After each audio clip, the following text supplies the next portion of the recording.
It's just another day in the neighborhood. About to see my first patient up today. Who, by the way, called me at 4:30 this morning to tell me, hey, since you're coming here early, could you please stop by the gas station around the corner and grab me 2 packs of cigarettes? Marlboro to be exact. And also get me some beef jerky. Yeah, that's what he says. He commanded me to get him some cigarettes and beef jerky before making it there. And mind you, I haven't met the patient.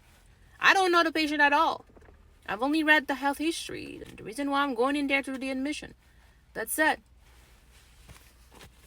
He probably called every single person he could think of and nobody answered at 4:30. Since I spoke to him last night to confirm this morning's visit, so yeah, he remembered my number. I did not know I was a door dasher with a stethoscope. So now on my way in, I did not get any cigarette, okay? And from my understanding, this particular patient was discharged on oxygen. Yeah.